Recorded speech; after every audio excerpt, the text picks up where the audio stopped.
ఇప్పుడు పండు మిరపకాయ పచ్చడి అంటే కొరికార పచ్చడి ఎలా చేయాలన్నది తెలుసుకుందాం. నేను తీసుకున్నది 3 కేజీల మిరపకాయలు. సన్నగా గట్టిగా ఉండే పండుగా ఉండే మిరపకాయని నేను సెలెక్ట్ చేసుకున్నాను.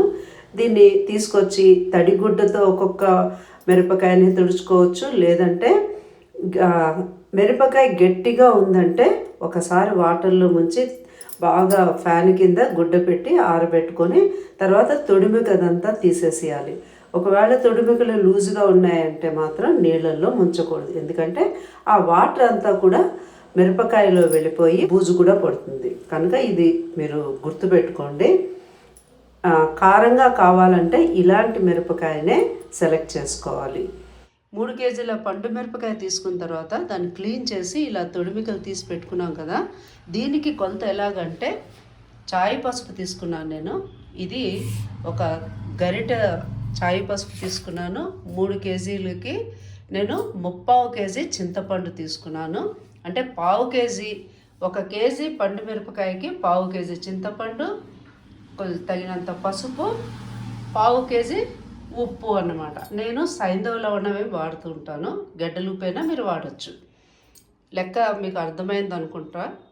కేజీ పండు మిరపకాయకి 1/4 కేజీ చింతపండు, 1/4 కేజీ ఉప్పు, ఒక చిన్న సైజు గరిటంతా పసుపు తీసుకొని ఇవి పండు మిరపకాయని మిక్సీలో వేస్తూ కచ్చాపచ్చాగా మిక్సీ చేయాలి.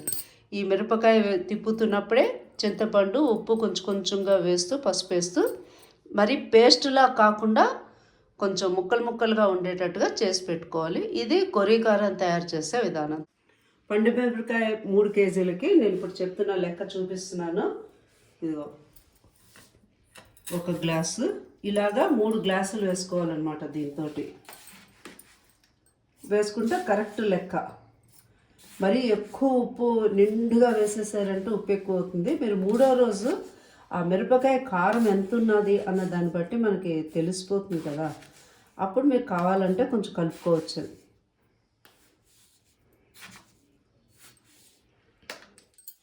రెండు,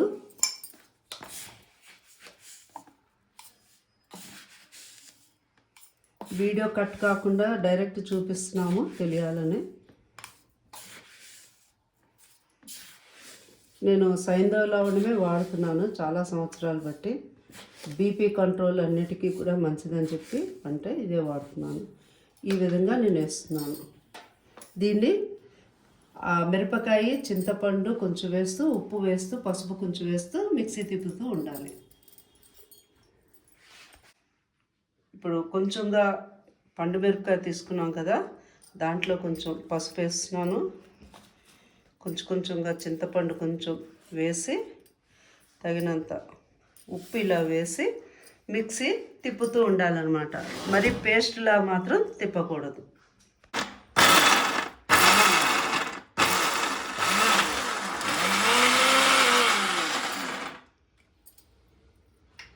ఓకే,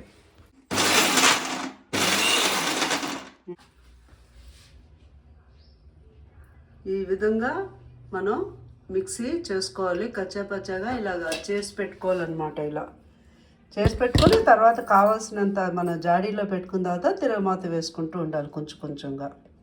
ఆ టేస్ట్ చాలా బాగుంటుంది. ఈ విధంగా కచ్చాపచ్చాగా మిక్సీ చేసి ఉంచుకోవాలన్నమాట.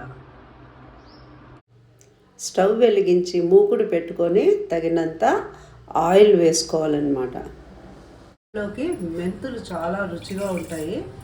మనకి ఇష్టమైతే ఒంటికి చలవ చేస్తుంది, జుట్టు అన్నిటికీ మంచిది కాబట్టి మెంతులు కొంచెం వేసుకుంటున్నాము. అండ్ ఆవాలు వేస్తున్నాము. ఆవాలు కూడా చాలా రుచిగా ఉంటాయి. అవి కొంచెం వేగుతున్నప్పుడు సిమ్లో పెట్టుకొని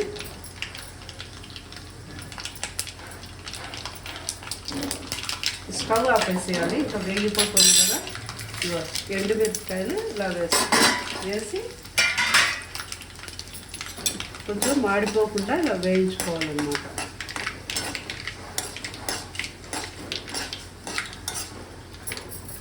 ఇది ఆల్మోస్ట్ వేగింది కదా. ఇప్పుడు ఇంగువ కొంచెం ఎక్కువ పడితేనే బాగుంటుంది. ఆ స్మెల్ కూడా చాలా బాగా వస్తుంది. ఈ తిరుమతి ఇలా చేసాం కదా, స్టవ్ ఆపేసుకోవాలి. తర్వాత ఇది కొంచెం చాలా చల్లగా అయిన తర్వాతే ఈ పచ్చడి మనం తగినంత వేసుకోవాలి. కొద్దిగా వేసామంటే పచ్చడి అంతా కూడా కలర్ మారిపోయి వేగినట్టుగా అయ్యి నల్లగా అయిపోతుంది. కనుక ఈ తిరుమత కొంచెం చల్లబడిన తర్వాత మళ్ళీ చూపిస్తాను. ఇప్పుడు పచ్చడిని చల్లగా అయిపోయింది బాగా, కొంచెం ఇలా ఉన్నప్పుడే మనం కావలసినంత పచ్చడిని తీసి వేసుకొని, అది బాగా చల్లగా అయిపోయిన తర్వాత మాత్రమే జాడీలో పెట్టుకోవాలి. అండ్ దీన్ని బాగా కలుపుకోవాలి.